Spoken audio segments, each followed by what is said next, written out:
Assalamualaikum semuanya. Hai, balik lagi ke channel kita Story at Cerita Ade Teteh.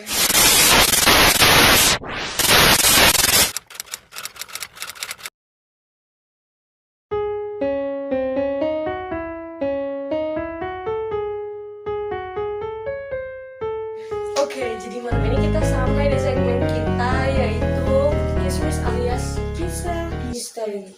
Misterius banget ya kisah-kisah kita kayak misteri gitu ya. Tapi sebelum teman-teman nonton, aku mau ngingetin lagi, jangan lupa klik tombol like, share, komen, dan juga yang pastinya harus subscribe ya, soalnya biar teman-teman dapat notifikasi juga, teman-teman harus nyalain tombol notifikasinya, dan yang pasti kita insya Allah bakalan update terus ya, gak akan absen. Dukung kami terus biar kami bisa terus menghibur Ya, juga memberikan cerita-cerita kami yang konyol, yang penuh inspirasi, dan juga insya Allah bermanfaat buat ya kalian. insya Allah ya gitu, pokoknya kita tuh konten-kontennya positif lah ya insya Allah. Terus juga kita mau bilang makasih banget buat teman-teman yang udah support kita ya, banyak banget. Terima kasih banyak atas dukungan kalian, masukan-masukan kalian. Benar-benar membantu buat kami biar kami bisa lebih jelas gitu ya, mau buat konten apa ke depannya gitu, itu berkat kalian juga. Ya benar banget. Juga kami ingin meluruskan bahwa kami adalah real sister. Ya, Kami tuh benar-benar saudara kandung, say. soalnya Aslinya. ya banyak yang tanya gitu ya, Iya. kayak itu betul adik kakak nggak sih? Ini kita beneran kok. Emang kita beda? Aku bukan anak pungut. Enggak, kita asli. Kita nih 3 bersaudara.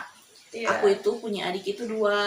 Nah, kalau yang cowok, kalau yang sering, pokoknya tau lah, soalnya anak itu sering berkeliaran di daerah-daerah Bandung, di toko-toko elektronik. Pejuang COD. Pejuang COD. Pejuang COD. Karena kita adalah keluarga COD. Nanti ada segmen khususnya kita bakalan sampai di situ. Itu yang termezzo ya. Dan intinya kita tuh beneran adik kakak. Gak bohong. Iya. Meskipun kita pada saat ada beberapa konten yang adik sendiri, aku sendiri, gitu. Karena memang ada kesibukan juga gitu. Kita jadi kalau mau bikin konten seperti ini untuk bersama-sama juga itu adalah membutuhkan perjuangan dan waktu yang benar-benar harus diatur juga gitu ya. Betul sekali. Ya. Terus gimana? Kemarin rame banget loh yang DM. Gimana? Banyak banget yang DM katanya pengen minta kelanjutan yang tentang rumah part 2 itu kan. Kita soalnya kemarin baru bikin part 1. Terus ada juga yang DM ini tentang tarot itu loh. Oke. Terus banyak yang nanyain katanya kapan tayangnya. Tunggu aja ya, pasti bakal tayang, sabar aja. Pokoknya bakal seru banget, bakal kaget lah kalian. Bakal kaget dan gak nyangka gitu kayak wah gitu. Pokoknya tunggu aja, sabarin aja. Bener banget ya. Terus apa lagi? DM yang kemarin aku nggak baca sih. Oh iya. Jadi ya pokoknya banyak sih yang request gitu kayak kan next konten ini dong. Banyaknya sih yang itu gitu, kayak next yang rumah, terus yang tarot, pokoknya banyaknya tuh yang gitu. Jadi kira-kira kita bahas apa? Malah ada juga sih yang nge-DM itu yang pernah aku baca, lucunya tiba-tiba minta diramal, ada yang kayak gitu. Terus nanya-nanyain karena kemarin kita bahas aura cenah. Aya nu nanyakeun oge eta soal aura kasih. Wah, bingung. Wah, aku lihat aja enggak ditanyain aura. Kan aku udah bilang lain dukun. Ya.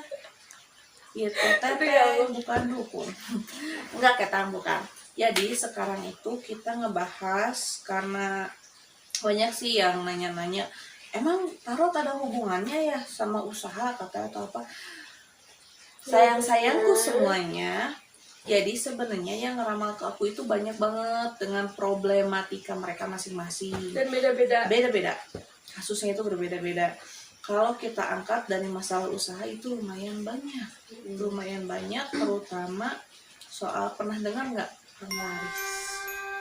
yang bikin ini sih, kalau misalkan kalian masih kurang familiar sama kata penglaris, ketika kalian masuk ke tempat makan itu, makanan yang kalian makan tuh enak kalau kalian makan di situ, tapi kalau kalian take away alias bawa pulang itu tuh rasanya beda.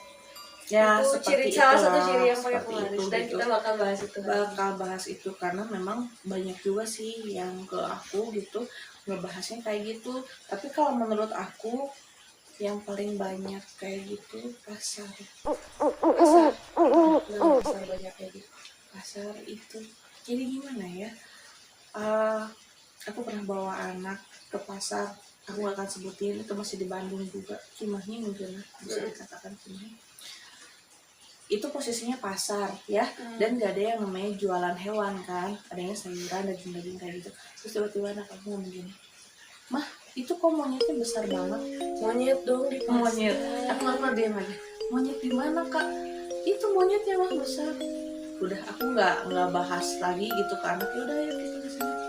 Sampai tapi aku penasaran gitu, lirik kanan lirik kiri, jadi monyet sebelah mana gitu. Terus dia bilang monyetnya monyet besar gitu. Terus dia tunjuk-tunjuk ke salah satu kios. Oke, udah kita tutup dari situ. Mungkin itulah gitu si kepunyaan pemilik toko itu gitu.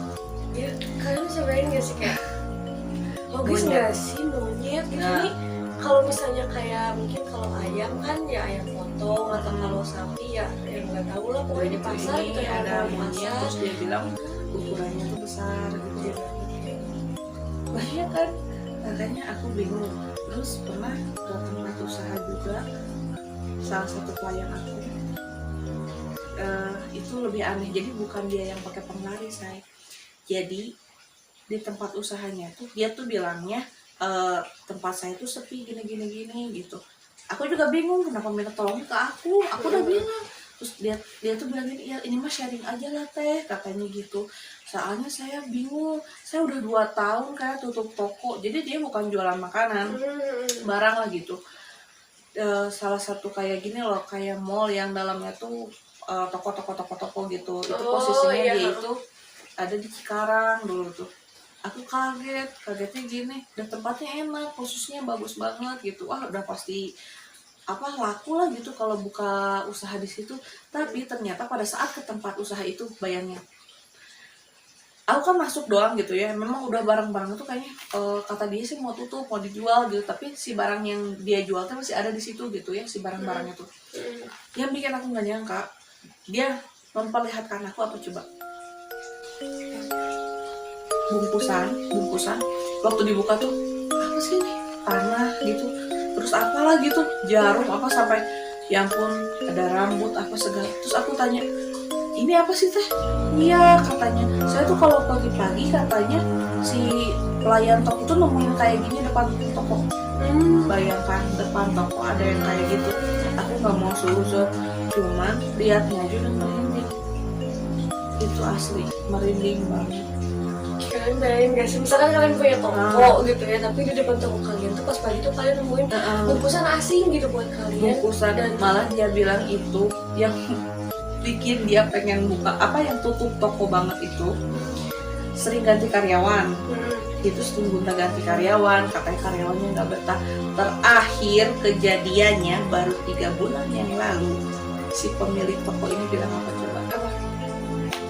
Waktu mau tutup toko, karyawannya meninggal.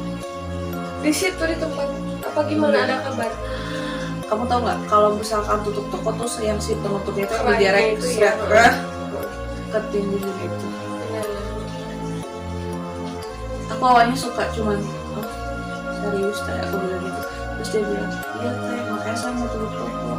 Itu yang paling bikin saya katanya bikin saya bikin trauma.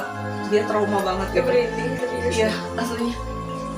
Ditambah barang-barang yang tadi dia lihat itu, terus aku bilang, kenapa nggak dibuang? Saya udah beruang berulang kali, tapi itu akan ada lagi. Kira-kira tuh kenapa bisa sampai ada lagi kenapa dibuang gitu? Mungkin persaingan kali ya, mungkin yang kalau punya usaha mungkin pernah lah ngalamin hal kayak gitu. Terus aku tanya, tapi nggak ada bermasalah kan ke keluarga kayak gitu? Terus dia bilang, pernah sih anak saya, tapi itu juga posisinya si anaknya habis main ke toko. Oh ya Allah. Gitu. Jadi memang aneh-aneh, tapi kalau menurut aku kalau orang yang bersaing dengan cara kotor kayak gitu sih gak bagus banget, oke?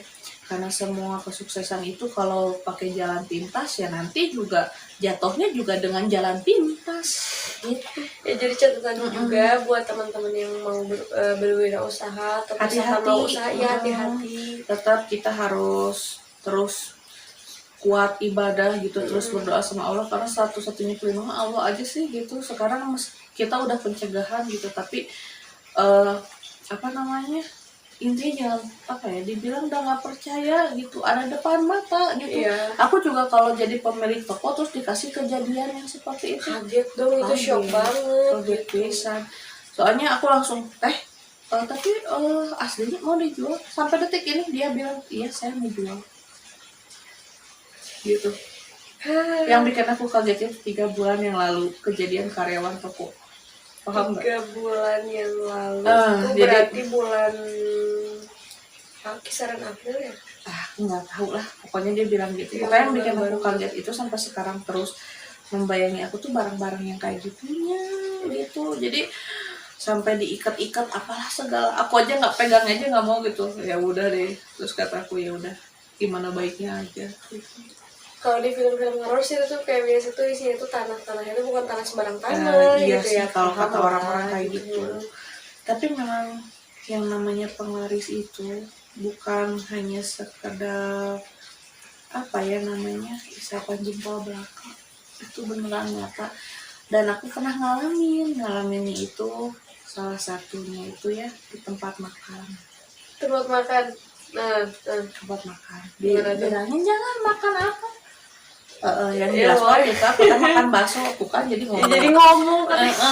Gitu, makan bakso gitu. Masih di Bandung ya, aku nggak akan sebutin di mana. Bandung Oke. ya, catat. Ya. Gitu. Malam-malam posisinya tuh aku tuh sama suami sama anak aku tuh habis jalan-jalan deh ceritanya. Jalan-jalan ya. Jalan-jalan malam lapar. Cari tukang bakso, berhenti. Udah habis teh katanya. Udah gitu. Ada satu toko bukan toko apa ya, warung bakso gitu ya, kedai bakso gitu. masih buka. Dan ternyata pertama masuk aja aku udah nggak enak. Kenapa nggak enak ya? Baunya nggak enak. Ya maksudnya secara apa ya? Secara langsung gitu ya. Bukan mistis gitu. Istilahnya realnya gitu. Aromanya tuh nggak enak gitu. Awalnya tuh aku mikirnya mungkin cuma aku doang, tapi memang nggak logis gitu. Kita masuk ke tempat bakso harusnya baunya bakso, ini baunya paham gak sih? Dan nggak mungkin bakso menyan gitu ya. Nggak mungkin. Jadi pertama langsung baunya bau kayak gini. Terus aku nanya ke suami, di nyium aroma ini nggak begitu, kata dia begitu, berarti benar ya. Dia bilang kan nggak begitu, berarti ada bau dikit lah ya, itu gitu. Pokoknya yang beli bakso di situ waktu itu posisinya cuma aku dan keluarga aku. Kayaknya itu juga mau setengah tutup gitu. Masuklah kita duduk gitu. Nasi atas tempat baksonya itu memang kalau menurut aku sih kurang higienis. Kurang higienis kayak nggak tutup gitu apa gimana? Ya kurang bersih lah intinya, kurang bersih. Terus jadi si atapnya itu nggak pakai plafon gitu yang kalau kayu-kayu, kalau orang Sunda bilang suku nana gitu ya. Kelihatan, masih kelihatan gitulah pokoknya. Singkat cerita, kita pesen lah 3 porsi bakso waktu itu. 3 porsi bakso. Aku jujur waktu pertama nyium aja gitu ya di mangkok, kayaknya nggak enak, kayaknya nggak fresh gitu. Jadi yang paling nyatanya itu ya buat aku itu begini loh, ini kayaknya bakso udah lama atau apa gitu, terus dimasukin lagi gitu, paham gak sih? Dimasukin lagi ya, jadi mual gitu. Kalau ingat memang itu udah nggak layak makan lah gitu posisinya. Terus aku juga sama sih kakak, nggak dimakan. Iya mah gitu, sambil dilihat-lihat gitu semangkoknya tuh. Dan yang paling anehnya suami aku makannya dengan lahap. Kalian mungkin bisa bedain kan bakso yang fresh sama nggak fresh itu Iya, dari jadi warna, aromanya. biasanya. Jadi gini loh, aku sempat nyicip ya, dipotong gitu sedikit, terus waktu dimakan agak asem gitu. Jadi kayak udah nggak layak makan. Kayaknya udah bakso yang kemarin diangetin meureun siga gitu. Kurang lebih gitu. Jadi suami aku tuh makanya lahap banget. Aku tuh aneh, kok dia makanya lahap banget gitu, enak gitu. Aku nanya gini, dia enak ya? Iya enak katanya gitu. Oke udah. Aku lihat ekspresi wajah anak aku si kakak, dia lihatnya gini dong ke atas. Merinding. Gini. Aku nanya gini, ayo dimakan makanannya. Maksudnya aku ngomong gitu tuh udah malam loh ini gitu ya. Ayo cepet makan biar kita cepat pulang gitu. Si kakak gini aja, gitu. Aku tuh penasaran nih. Gini. Yang pertama aku lihat itu apa coba? Apa? Tangan. Serius. Aku pertamanya itu nggak nganggapnya itu bukan apa ya, menurut aku kayaknya bukan ini. Aku kira tuh kayak salah satu kayu yang ada di atap itu. Tapi hitam tapi gitu kecil tapi terus anak aku bilang gini, itu gigi katanya gitu. Gigi apa? Aku bilang gitu. Gigi gitu. Menurut aku, anak aku melihat sesuatu makhluk itu, sesuatu di makanan suami aku. Terus aku bilang gini, Bi, udah yuk gitu. Kenapa? Ayo yang Umi juga belum dimakan kata gitu. Enggak, ayo udah. Posisinya emang tiba-tiba bunyi kletek. Paham nggak? Dan itu bukan cuma didengar sama aku, Ya ampun, anak aku juga suami aku. Terus bilang gini, bunyi apa sih itu? Dia bilang gitu. Ya udah. Setelah dia makan, kita bayar, keluar, percaya atau tidak suami aku mual. Dia mual sampai rumah, bahkan besoknya itu dia tuh gak enak badan. Tapi kan aku mikirnya kayak itu yang dibahasanya itu mungkin apa ya? Aku tuh nggak bisa ngelihat apa ya, aku nggak mau menjabarkan aku lihat apa enggak, karena memang aku cuma lihat sepintas karena posisinya di dalam tuh gelap gitu loh, jadi nggak penerangannya itu kurang bagus, kayak gitu tuh. Juga memang aromanya nggak enak, aslinya nggak enak, mungkin karena posisinya udah malam juga gitu. Cuman yang aku nggak nyangkanya itu kontaknya tuh langsung kita keluar dari si kedai itu mual itu sampai sepanjang jalan. Kenapa sih ayah nggak enak badan atau apa? Iya nggak enak aja perutnya. Oke. Kalau di film-film itu biasanya tuh kayak ada sesuatu dari sebelum itu yang jatuh ke. Aku tuh awalnya tuh nggak percaya gitu, paling cuma nonton ya.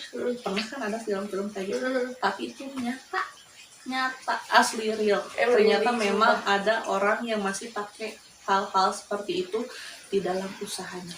Please buat teman-teman yang buka usaha, sekali lagi jangan pernah pakai cara-cara aslinya gitu. Jadi apa ya, merugikan juga kita sih sebagai konsumen dan pencinta bakso, salah satu nabi. Gitu. Sedih pisannya ya Allah. Buat pencinta bakso kan sedih, terasa apa ya, terasa dikhianati gitu. Dapat bakso nu kawas gitu. Ini asa rugi bandar. Itu aku terakhir pecinta bakso jadi rada-rada sampai gitu. Iya, aslinya pokoknya banyak hal-hal yang berbau mistis di dalam usaha itu. Jadi apa ya, memang nggak semua orang apa namanya pakai yang namanya si penglaris gitu, tapi nggak banyak juga yang konsultasi ke aku tuh, kebanyakannya tuh si korban gitu. Jadi si korban dari orang-orang yang pakai penglaris itu atau apalah, kirim-kiriman kayak gitu. Mungkin aku mah yang ngiriman teh makanan gitu ya, kiriman gitu, martabak kiriman mah sama si bapak. Kode pemirsa. Enggak tuh ya abang. Sudah. Jadi ya, menurut aku yang namanya penglaris itu kita mau tidak mau harus mempercayai dan mewaspadai. Iya. Gitu. Tapi bukan berarti kita bakal suuzon sama orang gitu. Gak boleh, Cuman gak boleh terus ada cuman kita harus baiknya waspada aja. kita itu berusaha dengan baik dan benar. Jangan pakai cara Biar dapat licik, ridho Allah. jangan pakai cara instan. Iya, aslinya kasihan soalnya bukan 1 2 3 pasien aku yang datang ngeluhinnya teh soal usaha gitu, dan kebanyakannya tuh yaitu para korban dari si penglaris, dan itu teh kasihan banget mereka juga sama, mereka punya keluarga yang buat apa mereka nafkahi, anak-anaknya masih sekolah gitu, kasihan gitu, aslinya kasihan banget. Pokoknya buat yang usaha terus semangat, oke? Terus semangat dan terus hati-hati gitu. Doa, ikhtiar, tawakal penting banget. Terus aku punya tips juga nih buat teman-teman yang misalkan mau ke warung makan atau ke apa gitu, supaya make sure itu teh emang benar-benar aman, maksudnya aman secara arti dalam hal ini gitu ya. Sebelum makan kalian bisa minimal baca bismillah dulu buat yang agama muslim, atau misalkan buat Doa mau agama yang makan. lainnya ya pokoknya berdoa sesuai kepercayaan masing-masing gitu, doa mau makan gitu gimana. Soalnya ya insya Allah gitu yang kayak gitu juga nggak akan nyamperin gitu. Pokoknya berdoa Dan aja. jajan di waktu yang tepat sepertinya. Iya, untung-untung apa tinggal di basah. Enggak, karena memang posisinya kita habis jalan-jalan gitu nyari tempat makan terus tarutup. Ya So, tuh nih. mereka gedor apa ya? Ya jangan oge atuh Gusti itu Gitu. Jadi pokoknya itu pengalaman yang paling mengerikan buat aku dan keluarga, karena memang itu langsung merasa mual. Aku aja yang makannya cuma sedikit, cuma nyobain aja udah nggak banget gitu. Tapi alhamdulillahnya tuh jadi masih di tempat aku udah ngerasain gitu, udah nggak beres gitu, udah nggak beres. Jadi udah nggak terlalu banyak gitu, nggak makan banyak, memang nyobain doang sedikit. Pokoknya berdoa dulu dan makan di waktu Ya yang tepat. buat teman-teman juga yang nungguin edisi tarot, kita pasti kasih edisi itu. Mohon bersabar. Cuman kenapa aku nggak kasih sekarang? Ada kisah juga nih ya, kita selipin sedikit. Jadi sebenarnya kan ada yang nanya ya, yang kemarin yang DM yang katanya tarotnya mistis. Oh iya, ada juga yang nanya kalau gitu suka enggak sih gitu. Itu sayang enggak gitu, maksudnya teh enggak ada mistis-mistis nak gitu. Jadi sebenarnya tarotnya cuma baca kartu aja gitu. Jadi misalkan nanya atau apa, dan aku sendiri nggak pernah narot aku sendiri. Kalau ada buat apa aku gitu. Jadi karena memang seseruan aja gitu. Iya. Gitu. Jadi aku nggak pernah berpatokan apa-apa, karena misalkan aku bisa baca kartu sigan aku reka pasang masuk ke aku masak naon gitu, aku reka ketemu jeung tukang saha enggak say gitu, aku nggak seperti itu. Jadi memang di sini pure untuk seru-seruan, ataupun misalkan yang cerita untuk mendapatkan solusi gitu, bukan berarti aku ketemu jeung si solusi enggak. Tapi memang di sini lebih siapa sih yang nggak nyaman kalau kita punya teman sharing kayak gitu. Karena kebanyakan orang saat ini mereka itu bukan untuk apa ya namanya, sebenarnya kebanyakan orang sekarang itu hanya ingin didengar ya, solusi itu adalah bonus. Jadi ada baiknya kalau misalkan ada orang yang pengen sharing, kalau mood kita baik ya dengarkan, jadilah pendengar yang baik, dan itu kayak solusi bagus banget lah buat mereka gitu. Mereka akan sangat terbantu dengan kita mau mendengarkan mereka juga. Betul banget. Nah, aku tuh di situ tugasnya gitu. Aku cuma ingin orang-orang itu moodnya baik, itu aja gitu. Dan aku juga sama gitu, pernah ngalamin yang namanya mood buruk, atau misalkan tidak ada yang mendengarkan untuk berkeluh kesah gitu, ada. Ya sama aku juga manusia gitu. Pokoknya di Kiss di sini memang kita bakal update terus, dan memang edisi malam ini soal penglaris itu memang serem banget gitu, karena banyak beberapa hal yang dimana penglaris itu banyak bentukannya gitu.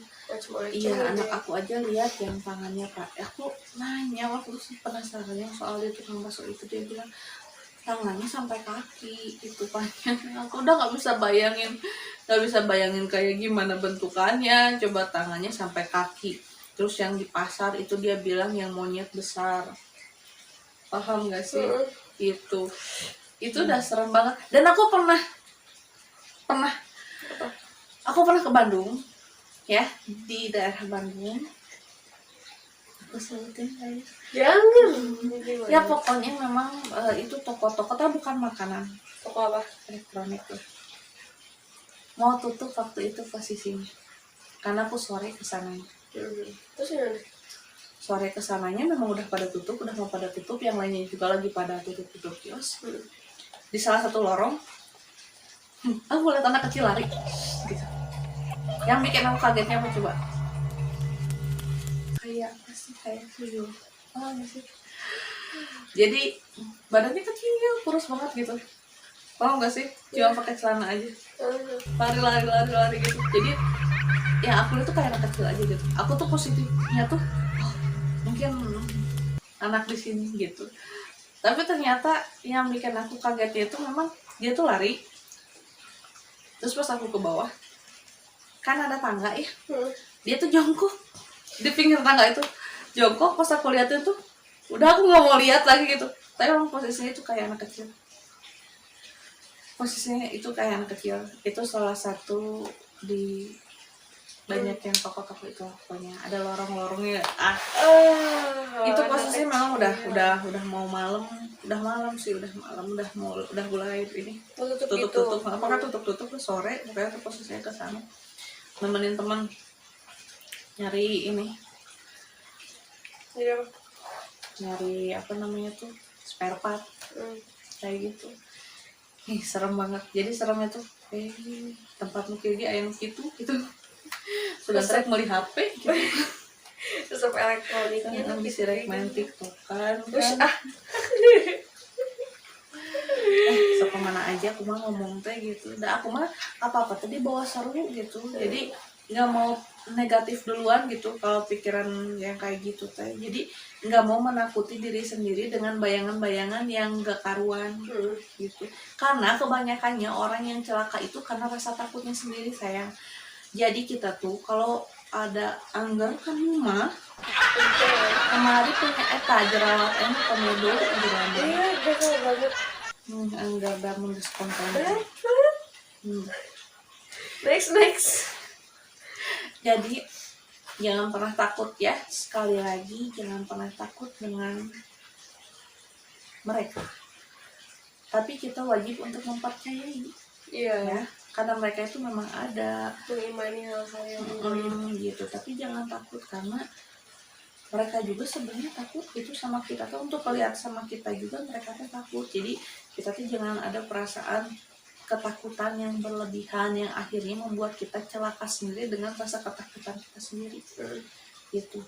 Orang Sunda bilang mah cilaka ku pamula sorangan gitu. Ya, itu teh nggak boleh gitu.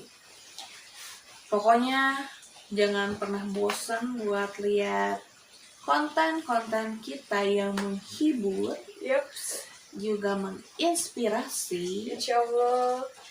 Juga nanti bakal ada konten resep-resep buat teteh-teteh, ibu-ibu dan adik-adik. Iya, karena aku sekarang banyak zaman-zaman di rumah. Iya. Aku banyak tips gitu. Aku suka masak. Tungguin ya konten aku berikutnya. Pokoknya jangan pernah bosan-bosan buat tonton kita terus. Dan ajakin teman-temannya buat nonton. Iya, tolong share biar kita bisa terus